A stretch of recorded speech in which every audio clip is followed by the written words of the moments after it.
Assalamualaikum warahmatullahi wabarakatuh. Selamat pagi anak-anak. Sebelum kita mulai pembelajaran hari ini, alangkah baiknya kita membaca doa terlebih dahulu. Berdoa mulai. Berdoa selesai. Baik, sebelum kita mulai, Bapak absen dulu ya. Yang akan kita bahas saat ini adalah cerita fantasi.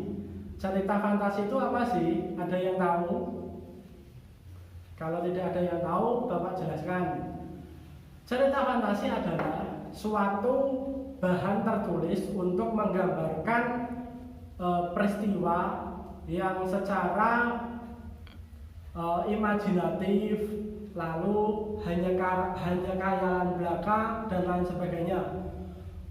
Tujuan dari cerita fantasi ini sendiri untuk mengasah kreativitas kalian sebagai murid-murid atau siswa-siswa yang masih dalam masa pertumbuhan atau perkembangan.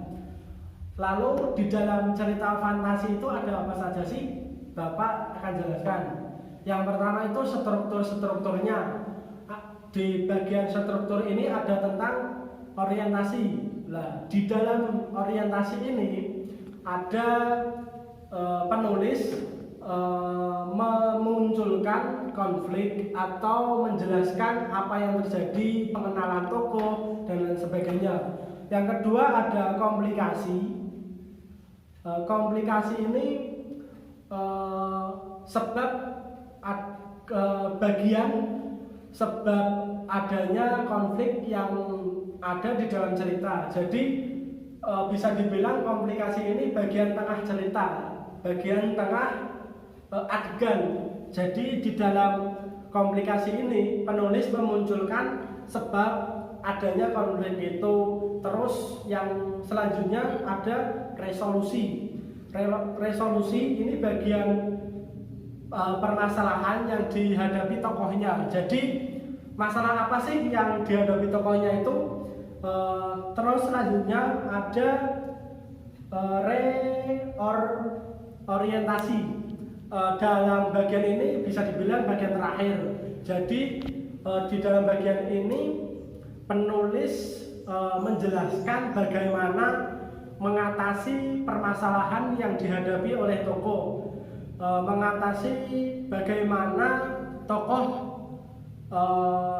mengatasi masalahnya sendiri-sendiri. Bisa dibilang bagian ini adalah ending dari sebuah cerita. Yang selanjutnya ciri-ciri cerita fantasi. Yang pertama itu ada keajaiban atau keanehan atau kemisteriusan. Di dalam cerita fantasi ini kan hanya sebuah karangan belaka. Jadi dalam cerita fantasi ini hanya kayak memiliki kekuatan, terus bisa terbang, terus memiliki pancara indera yang tajam dan lain sebagainya. Atau malah ada binatang yang bisa ngomong. Nah itu kan termasuk suatu keajaiban. Yang selanjutnya ide cerita. Maksud dari ide cerita ini adalah ide ceritanya itu tidak jauh dari karangan belakang, tidak jauh dari fantasi seseorang. Jadi kayak kancil, cerita kancil itu kan termasuk cerita fantasi. Masa ada kancil yang bisa melawan buaya, terus dia menang, terus kancil itu pandai, bisa berpikir. Kalau dia akal sehat kan binatang tidak bisa kan. Yang selanjutnya ada menggunakan berbagai latar. Maksudnya itu lintas waktu. Latarnya itu lintas waktu. Ada yang di zaman purba, terus ada di zaman sekarang, zaman modern, terus tidak tetap menggunakan waktu saat ini. Jadi bisa lintas waktu. Seumpamanya tokoh utamanya ini dari zaman sekarang. Lah, terus dia itu mengembara ke waktu yang lain, ke waktu purba atau pas dinosaurus, prasejarah dan lain sebagainya. Selanjutnya tokoh yang unik. Maksud tokoh yang unik itu tokohnya memiliki kesaktian seperti film Kembalinya Raden Kian Santang. Itu kan tokohnya memiliki kekuatan semua. Padahal kalau zaman sekarang itu kan kekuatan nggak bisa kita lihat kan, tidak bisa kita lihat. Mungkin bisa kita rasakan, tapi kalau dilihat sepertinya tidak. Terus yang kelima itu bersifat fiksi. Jelas ini kan cerita fantasi, jadi bersifat fiksi. Dalam cerita fantasi itu ada struktur kebahasaannya. Nah, ada beberapa yang akan Bapak jelaskan. Yang pertama itu menggunakan kata kiasan atau metafora. Maksudnya apa sih? Jadi dalam cerita fantasi ini struktur atau kata kiasan itu berfungsi untuk menarik pembaca, menarik penonton, digunakan untuk apa ya?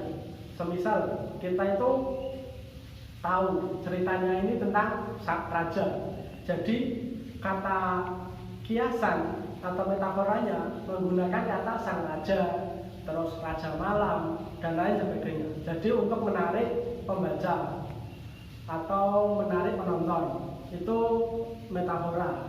Selanjutnya adalah menggunakan kata benda, terus sifat, frasa, dan dalam cerita fantasi itu kita mengenal dengan sebutan kaidah kebahasaan. Jadi dalam cerita fantasi itu ada semacam aturan dalam kebahasaannya. Yang pertama itu menggunakan kata ganti nama orang sebagai sudut pandang pencerita. Jadi kata orang itu diganti dengan aku, dia, mereka, kamu, dan lain sebagainya. Terus yang selanjutnya itu menggunakan kata yang menyerap deskripsi latar. Maksudnya latar itu latar waktu, latar tempat, terus latar suasana dan lain sebagainya. Selanjutnya kata sambung untuk penanda waktu seperti selanjutnya, sementara itu, terus bersamaan dengan itu, dan lain sebagainya.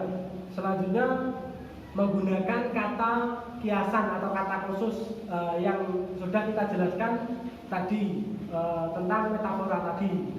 Selanjutnya adalah menggunakan kata atau ungkapan berkelanjutan. Maksudnya apa sih itu? Maksud dari menggunakan kata atau ungkapan berkelanjutan itu, penulis bisa memulai masalah dengan kata-kata itu, memulai masalah lalu menyelesaikannya sendiri. Jadi di dalam cerita fantasi kan pasti ada masalahnya, entah itu peperangan, entah itu gejolak rasa, gejolak hati sang tokoh dan lain sebagainya. Begitu. Ada yang ditanyakan sebelum Bapak akhiri? Baik, Bapak akhiri. Tapi sebelum Bapak akhiri, Bapak akan memberi tugas kepada kalian. Jadi cermatilah cerita fantasi di halaman 64. Terus besok minggu depan kita bahas sama-sama. Billahi taufiq wal hidayah. Wassalamualaikum warahmatullahi wabarakatuh.